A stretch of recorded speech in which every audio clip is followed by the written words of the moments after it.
तो आज का जो हमारा टॉपिक रहेगा वो रहेगा मौर्योत्तर काल, ठीक है, और गुप्त काल से लेके तो 185 ईसा पूर्व से लेके 319 ईसा पूर्व में शुरू हुआ था ये। तो इसका पहला सवाल देख लेते हैं हम। अंतिम मौर्य सम्राट बृहद्रथ की हत्या कर किसने शुंग वंश की स्थापना की थी? तो जो अंतिम जो मौर्य सम्राट था बृहद्रथ, उसकी जो हत्या की थी वो की थी पुष्यमित्र शुंग ने, ठीक है, पुष्यमित्र शुंग ने। तो उसका करेक्ट आंसर क्या जाएगा? Option number A. और यहाँ पे क्या हुआ था, यहाँ से जो पुष्यमित्र शुंग है उसने क्या कर दिया था, शुंग वंश की स्थापना कर दी थी, ठीक है, उसने शुंग वंश की स्थापना कर दी थी। और पुष्यमित्र शुंग का इंपॉर्टेंट है, कई बार आता है कि उसका जो राजवैद था वो कौन था? तो पुष्यमित्र शुंग का ही राजवैद कौन था? पतंजलि था, ठीक है। जो पतंजलि था वो पुष्यमित्र शुंग का क्या था? राजवैद था। नेक्स्ट देखते हैं अगला हमारा। पुष्यमित्र शुंग था जो मौर्य सम्राट बृहद्रथ की राजसेना में किस पद पर आसीन था? यानी जो पुष्यमित्र शुंग था ना, तो जब ये शुंग वंश की स्थापना करता है बृहद्रथ की हत्या करने से पहले, तो बृहद्रथ की जो सेना में था ना, वो कह रहा है कि कौन से किस पद पे था ये? तो वहाँ पे सेनापति था, ठीक है। ऑप्शन नंबर हमारा ये हो जाएगा। पुष्यमित्र शुंग मौर्य सम्राट जो बृहद्रथ था उसकी सेना में सेनापति के पद पर आसीन था। नेक्स्ट देखते हैं अगला हमारा। कर्ण या काण्व वंश का संस्थापक कौन था? तो काण्व वंश का जो संस्थापक था वो कौन था? वासुदेव था, ठीक है। ऑप्शन नंबर हमारा हो जाएगा। काण्व वंश का संस्थापक वासुदेव था। नेक्स्ट देखते हैं अगला हमारा। सातवाहन या आंध्र सातवाहन कहते हैं, ठीक है। सातवाहनों को क्या कहते हैं? आंध्र सातवाहन भी इन्हीं को कहते हैं, ठीक है, सातवाहनों को। तो कहा जा रहा है कि जो सातवाहन थे उनके वंश का जो संस्थापक था वो कौन था? तो सातवाहन वंश का जो संस्थापक था वो कौन था? सिमुख था, ठीक है। इंपॉर्टेंट है कि जो सातवाहन वंश था उसका जो संस्थापक था वो था सिमुख। नेक्स्ट देखते हैं अगला हमारा। सातवाहनों ने पहले स्थानीय अधिकारियों के रूप में काम किया था। तो जो सातवाहनों ने जो स्थानीय जो अधिकारियों के रूप में जो काम किया था उससे पहले कहाँ किया था ये बताना है, ठीक है। तो इसका करेक्ट आंसर क्या हो जाएगा? ऑप्शन नंबर बी, मौर्य के अधीन, ठीक है। मौर्य के अधीन क्या किया था इन्होंने? अपना शासन स्थापित करने से पहले सिमुख था ना, सातवाहन वंश का संस्थापक, उसने अपना जो राजवंश स्थापित करने से पहले क्या किया था? मौर्य के अधीन क्या किया था? काम किया था, ठीक है। नेक्स्ट देखते हैं। निम्नलिखित में से वह महानतम कुषाण नेता कौन था जो बौद्ध बन गया था? ठीक है। तो महानतम जो कुषाण नेता था वो कनिष्क था, ठीक है। और जो चौथी बौद्ध संगीति हुई थी वो कनिष्क के टाइम पीरियड पे हुई थी। कब हुई थी? पहली ईसा के प्रारंभ में हुई थी, ठीक है, 102 AD में हुई थी चतुर्थ बौद्ध संगीति। और कहाँ पे हुई थी ये? कुल्डन वन कश्मीर में हुआ था, ठीक है, चौथी बौद्ध संगीति। नेक्स्ट देखते हैं अगला हमारा। कुषाण काल के दौरान मूर्तिकला की गांधार शैली निम्नलिखित में से किसका मिश्रण है? तो जो मूर्तिकला की जो गांधार शैली थी वो किसका मिश्रण है? भारत और ग्रीक शैली का, ठीक है। ऑप्शन नंबर जो हमारा डी हो जाएगा, भारत और ग्रीक शैली का वो मिश्रण था। Option number D. नेक्स्ट देखते हैं। कनिष्क की राजधानी थी, तो जो कनिष्क की राजधानी कहाँ थी? पुरुषपुर थी, ठीक है। ऑप्शन नंबर ए जो हो जाएगा, कनिष्क की राजधानी पुरुषपुर थी। Option number A. और कनिष्क क्या था? कुषाण शासक था, ठीक है, इंपॉर्टेंट है। और पहला कुषाण शासक जिसने इन जो चीन मार्ग पे क्या किया था, रेशम मार्ग पे क्या किया था, जो चीन से जो रेशम जाता था ना उस पर टैक्स लगाया था, ठीक है। और सर्वाधिक जो शुद्ध सोने के सिक्के हुए थे वो कनिष्क के टाइम पीरियड पे चले थे, मतलब क्योंकि क्या हुआ था, सबसे ज़्यादा राजस्व मिलने लग गया था इसको, जब इसने क्या किया था, रेशम मार्ग पे टैक्स लगाना शुरू किया था। नेक्स्ट देखते हैं अगला हमारा। पुरुषपुर निम्नलिखित में से किसका दूसरा नाम है? तो जो पुरुषपुर दूसरा नाम है वो किसका है? करेक्ट आंसर हो जाएगा पेशावर का, ठीक है। पेशावर का जो दूसरा नाम है वो पुरुषपुर है। नेक्स्ट देखते हैं।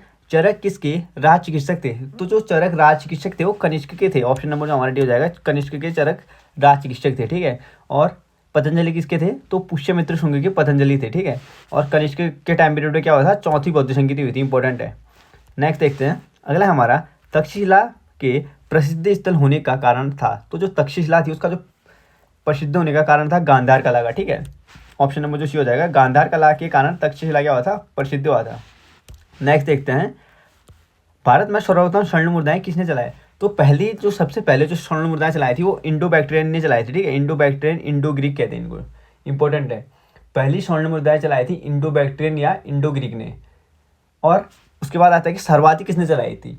तो जो सबसे ज़्यादा जो स्वर्ण मुद्राएं चलाई थी वो किसने चलाई थी ये बताना है। तो सबसे ज़्यादा स्वर्ण मुद्राएं चलाई थी गुप्त शासन ने, ठीक है। गुप्त शासक थे जो, उन्होंने सबसे ज़्यादा चलाई थी, क्योंकि गुप्त काल के चला था, सबसे लंबा टाइम पीरियड चला था। और आएगा कि सबसे शुद्ध किसने चलाई थी? तो सबसे शुद्ध चलाने वाले थे वो कुषाण थे, ठीक है। कुषाण शासकों के टाइम पे क्या हुआ था, रेशम मार्ग पे टैक्स लगा था ना, तो सबसे जो शुद्ध चले थे वो कुषाण के टाइम पीरियड में चले थे। और जो इसे हिंदू यूनानी भी कहते हैं, ठीक है। इंडो ग्रीक जो है ना यहाँ पे, उनको हिंदू यूनानी कहते हैं या बैक्ट्रियाई कहते हैं इंडो ग्रीक को। तो हमारा करेक्ट आंसर क्या हो जाएगा, सबसे जो प्रथम स्वर्ण मुद्राएं चलाई थी वो चलाई थी इंडो ग्रीक ने, ठीक है, इंडो ग्रीक या इंडो बैक्टीरियन ने। ऑप्शन नंबर बी बिल्कुल करेक्ट है। नेक्स्ट देखते हैं, किस संग्रहालय में कुषाणकालीन जो मूर्तियों का संग्रह अधिक मात्रा में है। जो कुषाणकालीन जो मूर्तियां हैं वो जो अधिक मात्रा में वो कहाँ पे हैं, मथुरा संग्रहालय में है, ठीक है। ऑप्शन नंबर जो हमारा हो जाएगा, मथुरा संग्रहालय में कुषाणकालीन जो मूर्तियां हैं वो सर्वाधिक हैं। नेक्स्ट देखते हैं, अगला हमारा, निम्न में से किसने सोने के सर्वाधिक शुद्ध सिक्के जारी किए थे। तो जो सबसे शुद्ध सोने के सिक्के जारी किए थे, सेम सवाल है, ठीक है, बता चुका हूं मैं। कुषाणों ने सबसे शुद्ध किए थे। सबसे पहले इंडो बैक्टीरियन थे, या इनको कहा जाता है हिंदू यूनानी, ठीक है, या ग्रीक बैक्टीरियाई। तो इन्होंने क्या किया था, सबसे पहले जो सोने सिक्के चलाए वो इंडो बैक्टीरियन ने चलाए। सबसे शुद्ध चलाए थे कुषाणों ने, ठीक है, सबसे शुद्ध चलाए थे कुषाणों ने। सबसे पहले चलाए थे इंडो बैक्टीरियन ने। सबसे ज़्यादा चलाए थे गुप्तों ने। इंपॉर्टेंट है, इसको याद रखिएगा। तो इसका करेक्ट आंसर हो जाएगा ऑप्शन नंबर बी। नेक्स्ट देखते हैं,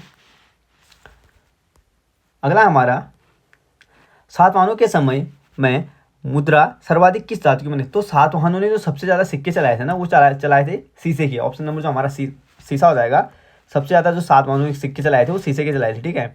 निम्नलिखित में से कनिष्क के समकालीन कौन थे। तो कनिष्क के जो समकालीन थे नागार्जुन, अश्वघोष और वसुमित्र थे। ऑप्शन नंबर हमारा भी हो जाएगा, नागार्जुन और अश्वघोष और वसुमित्र कहते ये कनिष्क के समकालीन थे, ठीक है। नेक्स्ट देखते हैं, अगला हमारा, किस वंश के शासकों ने ब्राह्मणों एवं बौद्ध भिक्षुओं को कर मुक्त भूमि या भूमिदान देने के लिए क्या जो प्रथा शुरू की थी वो किसने की थी, ठीक है। तो सबसे पहले जो भूमिदान देने की जो प्रथा शुरू की थी ना वो किसने की थी, वो की थी सातवाहनों ने। ऑप्शन नंबर जो हमारा ये हो जाएगा, सातवाहनों के द्वारा सबसे पहले क्या किया था, भूमिदान देने की, ठीक है, कर मुक्त भूमि दी जाती थी। और इन्हीं के टाइम पे क्या होता है, बहुत ज़्यादा भूमि एक के पास हो गई थी, ठीक है। तो उसके बाद आगे चल के ये हट जाती है, पर सातवाहनों ने क्या किया था, सबसे पहले भूमिदान देने के लिए शुरुआत की थी, ये याद रखिएगा, सातवाहनों ने। नेक्स्ट देखते हैं, भारतीय रंगमंच में यवनिका यानी पर्दा का जो शुभारंभ किया था, पर्दा गिराने का जो शुभारंभ किया था वो किसने किया था, ठीक है। तो यूनानियों की देन थी, ये भी यूनानियों की देन, ठीक है। ऑप्शन नंबर जो हमारा सी हो जाएगा, यूनानियों ने सबसे पहले नाटक मंचों में क्या किया था, पर्दा गिराने का आरंभ किया था। नेक्स्ट देखते हैं, अगला हमारा, भारतीयों के महान रेशम मार्ग किसने प्रारंभ किया था, ठीक है। जो महान रेशम मार्ग था ना उसने किसने प्रारंभ किया था बताना है। तो रेशम मार्ग किसके टाइम पीरियड पे शुरू हुआ था, कनिष्क के टाइम पीरियड पे, ठीक है। और इसके कारण क्या होता है, बहुत ज़्यादा जब राजस्व मिलने लग गया था कनिष्क के शासनकाल में, कुषाण शासक है, ठीक है, कनिष्क। तो कनिष्क के टाइम पीरियड पे जब बहुत ज़्यादा राजस्व मिलने लग गया था तो सर्वाधिक जो शुद्ध सोने के सिक्के थे वो कनिष्क ने ही चलाए थे। नेक्स्ट देखते हैं, अगला हमारा, निम्नलिखित में से किसके बड़े पैमाने में स्वर्ण सिक्का जो स्वर्ण मुद्राएं चलाई थी या सोने की जो मुहर चलाई थी ना वो किसने चलाई थी। तो सबसे ज़्यादा जो बड़े पैमाने में चलाई थी वो किसने चलाई थी ये बताना है, ठीक है। सबसे शुद्ध तो कनिष्क ने चलाई थी कुषाणों ने, ठीक है। तो सबसे शुद्ध जो चलाए थे स्वर्ण के सिक्के, स्वर्ण मुद्राएं चलाई थी, ठीक है, सबसे बड़े पैमाने किसने चलाए थे, वो चलाए थे गुप्तों ने। पर गुप्त यहाँ पे क्या है, ऑप्शन नहीं है, ठीक है। तो गुप्त जब ऑप्शन नहीं दिया आपको तो क्या हो गया, कुषाण शासक हो गया, ठीक है। ऑप्शन नंबर हमारा सी हो जाएगा कुषाण शासक, और सबसे शुद्ध भी कुषाण शासकों ने। नेक्स्ट देखते हैं, अगला हमारा, चरक और नागार्जुन किसके दरबार की शोभा थे। तो चरक और जो नागार्जुन रहते थे वो किसके दरबार में रहते थे, ठीक है। तो चरक ने चरक संहिता लिखी है, तो ये दोनों कहाँ रहते थे, ये रहते थे कनिष्क के दरबार में, ठीक है। ऑप्शन नंबर जो हमारे हो जाएगा कनिष्क को, बिल्कुल सही है। नेक्स्ट देखते हैं, शक संवत का प्रारंभ किस सम्राट के शासनकाल में 78 ईस्वी में हुआ था। तो शक संवत किसने प्रारंभ किया था, तो इसका करेक्ट आंसर हो जाएगा ऑप्शन नंबर 1, कनिष्क के टाइम पीरियड पे शक संवत प्रारंभ हुआ था, ठीक है। और दूसरा है विक्रम संवत। विक्रम संवत का प्रारंभ हुआ था, ये हुआ था 58 BC में, ठीक है। जब 58 BC में क्या हुआ था, विक्रम संवत प्रारंभ हुआ था, और शक संवत प्रारंभ हुआ था 78 ईस्वी में, याद रखिएगा इसको। नेक्स्ट है हमारा, तक्षशिला विश्वविद्यालय स्थित था। तो तक्षशिला जो विश्वविद्यालय स्थित था वो कहाँ पे स्थित था, पाकिस्तान में, ठीक है। स्थित था तो वो था पाकिस्तान में। नेक्स्ट देखते हैं, अगला है, प्राचीन काल में कलिंग का महान जो शासक था वो कौन था ये बताना है। तो प्राचीन काल में जो कलिंग का जो महान शासक था वो कौन था, राजा खारवेल था, ठीक है। और खारवेल के जो अभिलेख भी मिले हैं इससे याद रखिएगा कि राजा खारवेल क्या था, तक्षशिला का जो क्या था कलिंग का क्या था, महान शासक था। ऑप्शन नंबर जो हमारा सी हो जाएगा खारवेल, बिल्कुल करेक्ट आंसर है। नेक्स्ट देखते हैं, अगला हमारा, कुषाण काल में सबसे अधिक किस क्षेत्र में विकास हुआ था, ये बताना है। तो जो कुषाण काल में सबसे अधिक जो विकास हुआ था वो हुआ था वास्तुकला का। ऑप्शन नंबर जो डी हो जाएगा, वास्तुकला का विकास सर्वाधिक हुआ था, ठीक है, कुषाण काल में। नेक्स्ट देखते हैं, सातवाहनों ने आरंभिक दिनों में अपना शासन कहाँ प्रारंभ किया था। तो सातवाहनों ने अपना आरंभिक दिनों में कहाँ किया था, इन्हें आंध्र सातवाहन भी इसलिए कहते हैं, ठीक है। तो क्या किया था, आंध्र में। इसका जो ऑप्शन हो जाएगा, ऑप्शन नंबर डी हो जाएगा, आंध्र सातवाहन कहते थे सातवाहनों को, ये याद रखिएगा। क्यों, क्योंकि ना इनका जो प्रारंभिक क्षेत्र था वो आंध्र क्षेत्र में था, ठीक है, प्रारंभिक जो शासन किया था इन्होंने, इसलिए इन्हें आंध्र सातवाहन या सातवाहन कहा जाता था। नेक्स्ट हमारा अगला है, सातवाहन राज्य की राजधानी कहाँ थी। तो जो सातवाहन राज्य की जो राजधानी थी वो पैठन या प्रतिष्ठान थी, याद रखिएगा, पैठन या प्रतिष्ठान सातवाहनों की राजधानी थी। नेक्स्ट है हमारा, निम्नलिखित में से कौन सा अभिलेख कलिंग नरेश खारवेल से संबंधित। तो जो खारवेल से संबंधित है वो कौन सा अभिलेख है, इंपॉर्टेंट है, ठीक है। जो हाथी गुम्फा अभिलेख है ये राजा खारवेल से संबंधित है, ठीक है। ऑप्शन नंबर जो हमारा है ये हो जाएगा खारवेल, बिल्कुल करेक्ट है। हाथी गुम्फा जो अभिलेख था उसका संबंध कलिंग नरेश खारवेल से था। नेक्स्ट है, किस सातवाहन नरेश ने गाथा सप्तपी नामक महत्वपूर्ण कीर्ति की रचना की थी। तो गाथा जो सप्तशती नामक जो महत्वपूर्ण कीर्ति की जो रचना की थी वो की थी हाल ने, ठीक है। गाथा सप्तशती जो रचना की थी हाल ने की थी। ऑप्शन नंबर सी बिल्कुल करेक्ट है। नेक्स्ट देखते हैं, अगला हमारा, सातवाहन शासकों की राजकीय भाषा क्या थी। तो सातवाहन शासकों की जो राजभाषा थी वो बताना हमें। तो इसका करेक्ट क्या आंसर क्या हो जाएगा, प्राकृतिक भाषा थी, ठीक है। सातवाहनों की जो राजकीय भाषा थी वो प्राकृतिक भाषा थी। नेक्स्ट देखते हैं, अगला हमारा, निम्नलिखित राजवंशों पर विचार कीजिए। नीचे राजवंश दिए हैं उस पर विचार करना है, ठीक है। इन राजवंशों का सही क्रम बताना है हमें, सही जो कालक्रम यानी समय अनुसार जो चले थे वैसे बताना है। तो पहला जो चला था वो शुंग वंश था, ठीक है। ऑप्शन नंबर हमारा ये हो जाएगा पहला, शुंग वंश पहला हो जाएगा। शुंग वंश के बाद कौन सा था ये बताना है। तो शुंग वंश की स्थापना की थी पुष्यमित्र शुंग ने, ठीक है। शुंग वंश के बाद चला था कर्ण वंश, कर्ण वंश ऑप्शन में नहीं है। उसके बाद सातवाहन चला था, तो दूसरा क्या हो जाएगा, सातवाहन हो जाएगा, ठीक है, दूसरा है सातवाहन। तीसरा क्या चला था, शुंग वंश, कर्ण वंश, सातवाहन वंश भी चेदी वंश चला था, ठीक है। चेदी वंश भी नहीं दिया इसमें। तो उसके बाद क्या आ जाएगा, तीसरा आ जाएगा गुप्त वंश, ठीक है। तीसरा है गुप्त वंश। गुप्त वंश की स्थापना किसने की थी, गुप्त वंश के संस्थापक थे श्रीगुप्त, ठीक है, इंपॉर्टेंट है। शुंग वंश के संस्थापक थे पुष्यमित्र शुंग, याद रखिएगा, शुंग वंश के संस्थापक थे पुष्यमित्र शुंग। सातवाहन वंश के जो संस्थापक थे वो थे शिवमुख, और गुप्त वंश के संस्थापक थे श्रीगुप्त, ठीक है, इंपॉर्टेंट है। गुप्त वंश के संस्थापक श्रीगुप्त थे। और चोल वंश के संस्थापक कौन थे, चोल वंश के संस्थापक थे विजयालय, ठीक है। तो ये हो जाएगा फोर्थ। तो पहला हमारा क्या हो जाएगा, शुंग वंश, दूसरा हो जाएगा सातवाहन वंश, तीसरा हो जाएगा गुप्त वंश, और चौथा हो जाएगा चोल वंश। नेक्स्ट देखते हैं, अगला हमारा, मौर्य साम्राज्य के ध्वंस के पश्चात कई आक्रमणों की श्रृंखला रही।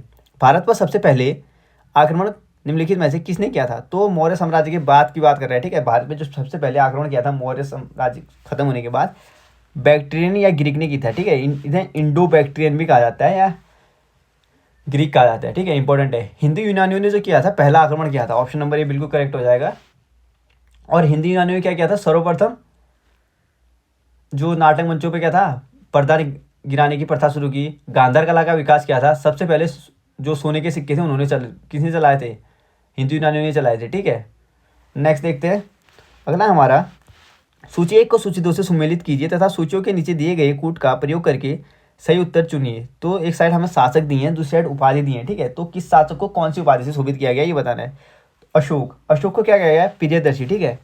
तो प्रियदर्शी जो कहा गया वो कहा गया अशोक। कनिष्क को क्या कहा गया है, देवपुत्र, ठीक है, कनिष्क को कहते हैं देवपुत्र। खारवेल को क्या कहा है, खारवेल को कहा गया था कलिंग चक्रवर्ती। तो इसका हो जाएगा कलिंग चक्रवर्ती। कुमारगुप्त को क्या कहा गया है, महेंद्रादित्य, ठीक है, कुमारगुप्त को कहा गया है महेंद्रादित्य। तो एक बार रिपीट कर लेता हूँ मैं, अशोक को कहा गया है प्रियदर्शी, कनिष्क को कहा गया देवपुत्र, खारवेल को कहा कलिंग जो चक्रवर्ती, और कुमारगुप्त को कहा गया है महेंद्रादित्य। नेक्स्ट देखते हैं, अगला हमारा, विक्रम संवत का प्रारंभ कब से हुआ था, ठीक है। तो विक्रम संवत का जो प्रारंभ हुआ था कब से हुआ था, 58 ईसा पूर्व हुआ था, ठीक है। विक्रम संवत 58 ईसा पूर्व हुआ था। नेक्स्ट देखते हैं, अगला हमारा, एक साइड हमें संवत दिए हैं और दूसरी साइड दिए हैं किस समय की गणना से शुरू होते हैं, ठीक है। तो विक्रम संवत कब से शुरू होता है, विक्रम संवत शुरू हुआ था 58 ईसा पूर्व में। इसका हो जाएगा, विक्रम संवत का हो जाएगा डी। नेक्स्ट है हमारा शक संवत शुरू हुआ था 78 ईसा पूर्व, इस 78 ईस्वी में, ठीक है। तो शक संवत हो गया 78 में। अगला हमारा गुप्त संवत। गुप्त संवत हुआ था 320 में। अगला है कली संवत। कली संवत कब हुआ था? कली संवत हुआ था 3102 ईसा पूर्व, ठीक है। तो इसका हमारा करेक्ट आंसर कौन सा हो जाएगा, एक बार रिपीट कर लेता हूँ। विक्रम संवत हुआ था 58 ईसा पूर्व, शक संवत हुआ था 78 ईस्वी में, गुप्त संवत हुआ था 320 ईस्वी में, और कली संवत हुआ था 3102 या 3102 ईसा पूर्व में। नेक्स्ट देखते हैं। अगला है हमारा मौर्य के बाद दक्षिण भारत में सबसे प्रभावशाली राज्य था। तो जो मौर्य के बाद दक्षिण भारत में सबसे प्रभावशाली राज्य था वो सातवाहन था, ठीक है, इंपॉर्टेंट है। और ये सातवाहन वंश की जो स्थापना की थी वो शिमुक ने की थी। नेक्स्ट देखते हैं। अगला हमारा बुद्ध की खड़ी प्रतिमा निम्न में से किस काल में बनाई गई? तो जो बुद्ध की खड़ी प्रतिमा बनाई थी वो कुषाण काल में बनाई गई थी। ऑप्शन नंबर जो हमारा भी हो जाएगा कुषाण काल, बिल्कुल करेक्ट है। नेक्स्ट देखते हैं। शुंग वंश के बाद किस वंश ने भारत पर राज किया था? तो जो शुंग वंश के बाद जो भारत पर राज किया था वो किसने किया था? कर्ण वंश ने, ठीक है। और शुंग वंश के संस्थापक कौन थे? तो पुष्यमित्र शुंग वंश के संस्थापक थे। शुंग वंश का जो अंतिम शासक था, ठीक है, शुंग वंश का अंतिम शासक होता है देवभूति। पहला जो संस्थापक होता है शुंग वंश का वो होता है पुष्यमित्र शुंग, और अंतिम जो शासक होता है शुंग वंश का होता है देवभूति। और कर्ण वंश का जो संस्थापक होता है वो कौन होता है? कर्ण वंश की स्थापना की थी वासुदेव ने, ठीक है। देवभूति की हत्या करके वासुदेव ने कर्ण वंश की स्थापना कर दी थी। तो इसका हमारा करेक्ट आंसर क्या हो जाएगा? कण्लव, ठीक है। तो शुंग वंश के बाद किस वंश की भारत में राज किया था? तो कर्ण वंश ने किया था। और संस्थापक कौन थे? संस्थापक थे इसके वासुदेव, ठीक है, इंपॉर्टेंट है, वासुदेव संस्थापक थे कर्ण वंश के। नेक्स्ट देखते हैं। किस चीनी जनरल ने कनिष्क को हराया था? तो जो चीनी जनरल था कनिष्क को हराने वाला, पेन चाओ, ठीक है। ऑप्शन नंबर जो हमारा ये हो जाएगा पेन चाओ था चीनी जनरल जिसने क्या किया था? कनिष्क को हराया था। उत्तरी तथा उत्तरी पश्चिमी भारत में सर्वाधिक संख्या में तांबे के सिक्के को जारी किया था। तो उत्तर और उत्तर पश्चिमी भारत में जो सर्वाधिक संख्या में जो तांबे के सिक्कों को जारी किया था वो किसने किया था? कुषाणों ने, ठीक है। और सबसे जो शुद्ध सोने के सिक्के थे वो भी कुषाणों ने जारी किए थे। ऑप्शन नंबर जो हमारा भी हो जाएगा बिल्कुल करेक्ट है, ऑप्शन नंबर बी। नेक्स्ट देखते हैं। कुषाण फारस की खाड़ी और लाल सागर से होकर व्यापार करते थे। इनकी सुसंगठित नौसेना उच्च कोटि की थी। तो हमें बताना है कौन सा कथन सही है, ठीक है। तो इनकी नौसेना उच्च कोटि की, ये भी सही है। और ये क्या किया था इन्होंने? फारस की जो खाड़ी है ना वहाँ से लाल सागर होकर क्या किया था? व्यापार करते थे लोग। तो दोनों सही हैं, पर क्या है, नहीं, इसका जो दूसरा ऑप्शन है ना वो गलत है, ठीक है। नौसेना नहीं थी इसके पास, सॉरी ये गलत हो जाएगा। नौसेना उस टाइम पे कुछ था नहीं ऐसा। तो इसका हमारा करेक्ट आंसर हो जाएगा ऑप्शन नंबर ए सही है और आर गलत है, ठीक है। तो ये सही है, आर गलत हो जाएगा, हमारा ऑप्शन नंबर सी। नेक्स्ट देखते हैं। अगला हमारा जो कला शैली भारतीय और ग्रीक यूनानी शैली का सम्मिश्रण है उसे कहते हैं। तो जो भारतीय और ग्रीक या यूनानी शैली, भारतीय और यूनानी शैली आपस में जो मिलकर जो बने हैं ना वो शैली कौन सी, ही बताना है। तो गांधार शैली थी वो, ठीक है। ऑप्शन नंबर हमारे से हो जाएगा गांधार शैली। नेक्स्ट देखते हैं।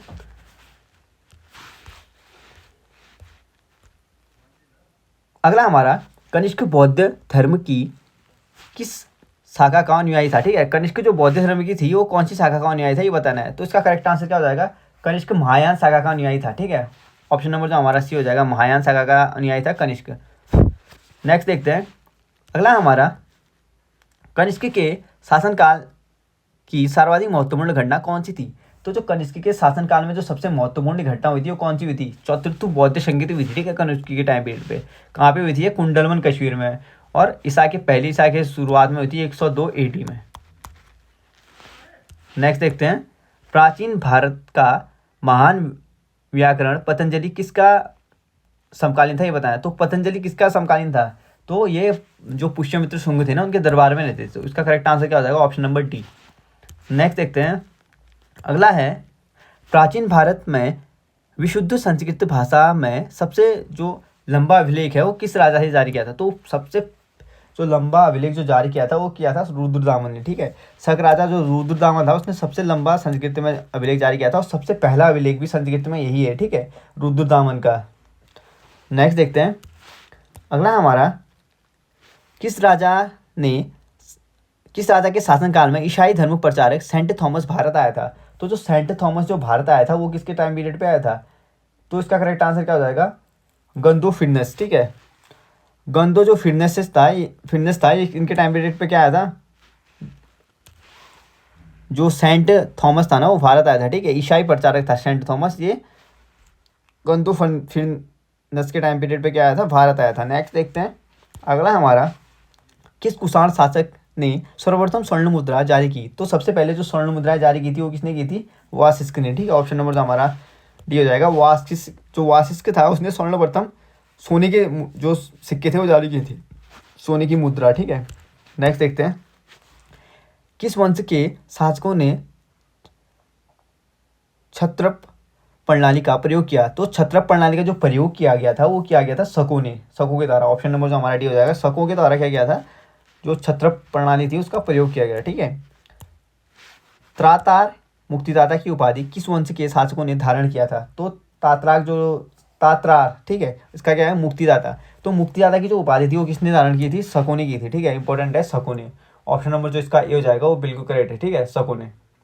नेक्स्ट देखते हैं अगला हमारा, प्राचीन काल में भारत पर आक्रमणों के संबंध में सही बताना है कालानुमान, यानी जो समय के अनुसार, यानी जो कालानुसार जो बताना है ना कि किस काल सबसे पहले किसने किया था बताना है, ठीक है। तो प्राचीन जो काल में भारत पर आक्रमणों के संबंध में सही कालानुक्रम है वो है यूनानी आए थे, उसके बाद शक आए थे और फिर कुषाण आए थे, ठीक है। तो इसका करेक्ट आंसर क्या हो जाएगा? ऑप्शन नंबर ए, ठीक है। पहले कौन आए थे? यूनानी आए थे, उसके बाद शक आए थे और फिर कौन आए थे? फिर आए थे कुषाण। नेक्स्ट देखते हैं अगला हमारा, भारत में प्रथम बार सैनिक शासन जो व्यवहार में लाया था वो कौन लाया था, ठीक है। तो भारत में जो पहली बार सैनिक शासन जो व्यवहार में लाया था वो कौन लाया था? ग्रीकों के द्वारा लाया गया था, ठीक है। ऑप्शन नंबर जो हो जाएगा, ग्रीक या इंडो यूनानी भी कहते हैं, ठीक है। ग्रीक, इंडो यूनानी, ग्रीक बैक्ट्रियाई या हिंदू यूनानी कहा जाता है इनको। नेक्स्ट देखते हैं अगला है, ईसा पूर्व दूसरी सदी के प्रारंभ में उत्तरी अफगानिस्तान में स्थापित जो भारत था ना, उत्तरी अफगानिस्तान में स्थापित जो भारत यूनानी राज्य था वो कौन सा था, ठीक है। तो बैक्ट्रियाई था। ऑप्शन नंबर जो ये हो जाएगा, बैक्ट्रियाई या ग्रीक था, ठीक है। ऑप्शन नंबर ये बिल्कुल करेक्ट है। नेक्स्ट देखते हैं, चार धातु सोना, चांदी, तांबा और शीशा में बनने वाले जो सिक्के थे उनको क्या कहा जाता था ये बताया। तो जो चार धातुएं हैं सोना, चांदी, तांबा और शीशा, उनसे जो बनने वाले सिक्के थे उन्हें क्या कहा जाता है? कारसापण, ठीक है। ऑप्शन नंबर जो हमारा डी हो जाएगा, कारसापण कहा जाता है उसको। नेक्स्ट है, सर्वप्रथम रोम के साथ किन लोगों का व्यापार प्रारंभ हुआ? तो सबसे पहले जो रोम के साथ व्यापार प्रारंभ हुआ था वो किनका हुआ था? तमिल एवं चेरो का, ठीक है। ऑप्शन नंबर जो हमारा बी हो जाएगा, तमिल और चेरो ने क्या किया था? सबसे पहले रोम के साथ व्यापार प्रारंभ किया था।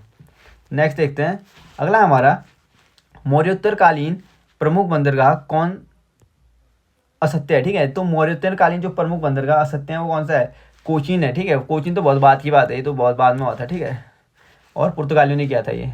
तो इसका हमारा करेक्ट आंसर कौन सा हो जाएगा? जो असत्य है वो है कोचीन, ठीक है। बाकी सब क्या थे? मौर्योत्तरकालीन बंदरगाह थे।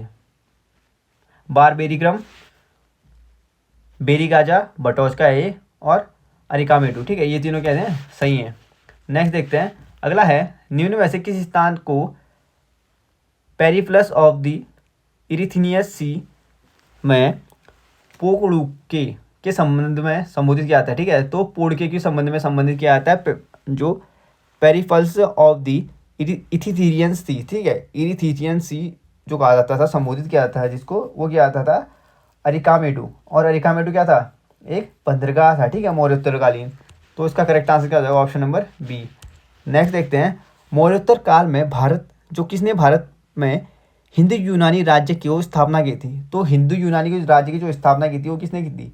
डेमेट्रियस ने, ठीक है। ऑप्शन नंबर जो हमारा ये जाएगा, मौर्योत्तर काल में जो भारत में हिंदू यूनानी राज्य की जो स्थापना की थी डेमेट्रियस ने की थी। नेक्स्ट देखते हैं अगला हमारा, निम्नलिखित में से किसने अपने जीवन के उत्तरार्ध में अपने पुत्र के हाथ में क्या किया था? राजगद्दी सौंपकर बौद्ध भिक्षु बन गया था, बताया, ठीक है। कौन सा ऐसा राजा था जो अपने जीवन के उत्तरार्ध में क्या किया था? उसने अपने पुत्र को राज सत्ता संभाली थी, राज सत्ता दे दी थी, मतलब सौंप दी थी, और बौद्ध भिक्षु बन गया था। तो ये इसका करेक्ट आंसर क्या हो जाएगा? मीनांडर था, ठीक है। ऑप्शन नंबर जो सी हो जाएगा, मीनांडर था। नेक्स्ट देखते हैं अगला हमारा, कुषाणों का संबंध था। तो जो कुषाणों का संबंध है वो किससे था? चीन की यूची जनजाति से, ठीक है। कुषाणों का संबंध जो था चीन की यूची जनजाति से था। ऑप्शन नंबर जो हमारा सी हो जाएगा, चीन की यूची जाति से कुषाणों का संबंध था। नेक्स्ट देखते हैं अगला हमारा, निम्नलिखित में से कौन कनिष्क के बौद्ध होने के लिए उत्तरदायी था। तो जो कनिष्क के लिए बौद्ध होने के लिए जो उत्तरदायी था वो कौन था, ये बताना है। तो इसका करेक्ट आंसर क्या हो जाएगा, कनिष्क के लिए जो बौद्ध होने के लिए जो उत्तरदायी था वो था अश्वघोष। ठीक है, ऑप्शन नंबर जो हमारा बी हो जाएगा, अश्वघोष था कनिष्क के बौद्ध होने का उत्तरदायी, ऑप्शन नंबर बी। नेक्स्ट देखते हैं, अगला है हमारा, सूची 1 को सूची 2 से सुमेलित कीजिए। तो इंडो ग्रीक क्या थे, हिंदू यौवन। ठीक है, शक थे सीथियन, और पार्थव क्या थे, पल्लव। ठीक है, पार्थव पल्लव थे। तो इसका क्या हो जाएगा, इंडो ग्रीक, हिंदू यौवन, शक सीथियन, और पार्थव जाएगी पल्लव। नेक्स्ट देखते हैं, अगला हमारा, सूची 1 को सूची 2 से सुमेलित किए। तो एक साइड हमें राज्य दिए हैं, दूसरी साइड राजधानी दी है। ठीक है, राज्य और राजधानी दी है। तो शुंग वंश की जो राजधानी थी वो कहाँ थी, विदिशा। चेदी वंश की राजधानी कहाँ थी, कलिंग। सातवाहन वंश की राजधानी कहाँ थी, प्रतिष्ठान या पैठन। ठीक है, और इन्हें सातवाहनों को आंध्र सातवाहन भी कहते थे। और कुषाण की राजधानी क्या थी, पुरुषपुर या पेशावर। ठीक है, एक बार रिपीट कर लेता हूँ। शुंग वंश ने अपनी राजधानी विदिशा स्थापित की थी, चेदी वंश ने कलिंग स्थापित की थी, सातवाहन ने प्रतिष्ठान या पैठन स्थापित की थी, और कुषाणों ने पुरुषपुर या पेशावर स्थापित की थी। नेक्स्ट देखते हैं, अगला हमारा, रोमन साम्राज्य के अनुसरण पर किस वंश के शासकों ने कैंसर या सीजर की उपाधि ग्रहण ली। ठीक है, तो उपाधि जो ग्रहण ली थी वो रोमन साम्राज्य के अनुसरण में किस वंश ने ली थी, ये बताना है। ठीक है, तो इसका हमारा करेक्ट आंसर क्या हो जाएगा, कुषाण वंश ने ली थी। ऑप्शन नंबर जो हमारा सही हो जाएगा, कुषाण वंश ने ली थी। नेक्स्ट देखते हैं, अगला हमारा, निम्नलिखित में से किसका निर्माण शुंग काल में हुआ था। तो शुंग काल में किसका निर्माण होता है ये बताना इंपॉर्टेंट है। ठीक है, तो भरूच का स्तूप ये शुंग काल में बनाया गया था, भाजा स्तूप ये भी शुंग काल में बनाया था, सांची स्तूप की देविका का तोरण द्वार ये भी क्या बनाया था, शुंग काल में बनाया था। ठीक है, तो क्या हो जाएंगे, उपरोक्त सभी क्या हो जाएंगे, शुंग काल में बनाए गए। ठीक है, इसका करेक्ट आंसर क्या हो जाएगा, ऑप्शन नंबर डी। नेक्स्ट देखते हैं, सातवाहन नरेश हाल के समकालीन गणनागणय ने क्या किया था, किस प्राकृतिक ग्रंथ की रचना की थी बताया। ठीक है, तो गुणालय जो था ना, उन्होंने जो प्राकृतिक ग्रंथ की जो रचना की थी वो किसकी की थी, इसका करेक्ट आंसर हो जाएगा बृहद कथा। ठीक है, बृहद कथा था जो उसकी रचना की थी इन्होंने। नेक्स्ट देखते हैं, अगला हमारा, निम्नलिखित कथनों पर विचार कीजिए। तो बताना है हमें, बौद्ध गया में जाके क्या किया था, शशांक ने बौद्ध वृक्ष को कटवा दिया था। ठीक है, ऑप्शन नंबर जो हमारा सी हो जाएगा, बिल्कुल करेक्ट हो जाएगा कि जो बौद्ध गया में गया था शशांक और उसने क्या किया था, बौद्ध वृक्ष को कटवा दिया था। नेक्स्ट देखते हैं, अगला हमारा,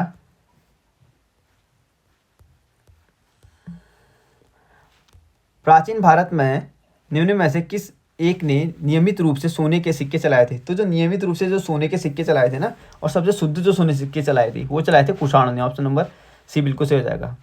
नेक्स्ट देखते हैं, अगला है, कलिंग नरेश खारवेल किस वंश से संबंधित है। तो कलिंग नरेश जो खारवेल है वो चेदी या महामेघवाहन वंश से कहते हैं। ठीक है, तो कलिंग नरेश जो खारवेल था वो चेदी या महामेघवाहन वंश से क्या था, उसका संबंधित था। ठीक है, चेदी या महामेघवाहन संबंधित है। नेक्स्ट देखते हैं, निम्नलिखित में से किस अभिलेख में चंद्रगुप्त मौर्य और अशोक दोनों उल्लेखित किया गया है। तो चंद्रगुप्त मौर्य जो अशोक दोनों उल्लेखित किया गया वो किसमें किया गया है, वो किया गया है महाक्षत्रपति रुद्रदामन का जूनागढ़ अभिलेख। ठीक है, तो जूनागढ़ अभिलेख जो था वो पूर्णतया संस्कृत का अभिलेख था और पहला संस्कृत का सबसे लंबा अभिलेख था। ठीक है, संस्कृत भाषा का पहला अभिलेख कौन सा था, तो रुद्रदामन का जूनागढ़ अभिलेख। ठीक है, संस्कृत भाषा का सबसे लंबा अभिलेख कौन सा था, तो ये भी जूनागढ़ अभिलेख था। ध्यान रखिएगा, सबसे पहले यही संस्कृत भाषा का प्रथम यही था। ठीक है, नेक्स्ट देखते हैं, प्राचीन भारत में देश की अर्थव्यवस्था के अत्यंत महत्वपूर्ण भूमिका निभाने वाली श्रेणी संगठन के संबंध में निम्नलिखित में से कौन से कथन सही हैं या सही हैं। ठीक है, तो इसका करेक्ट आंसर क्या हो जाएगा, देख लेते हैं। श्रेणी ही वेतन, काम करने के नियमों, मानकों और कीमतों को सुनिश्चित करती थी, ये ठीक है।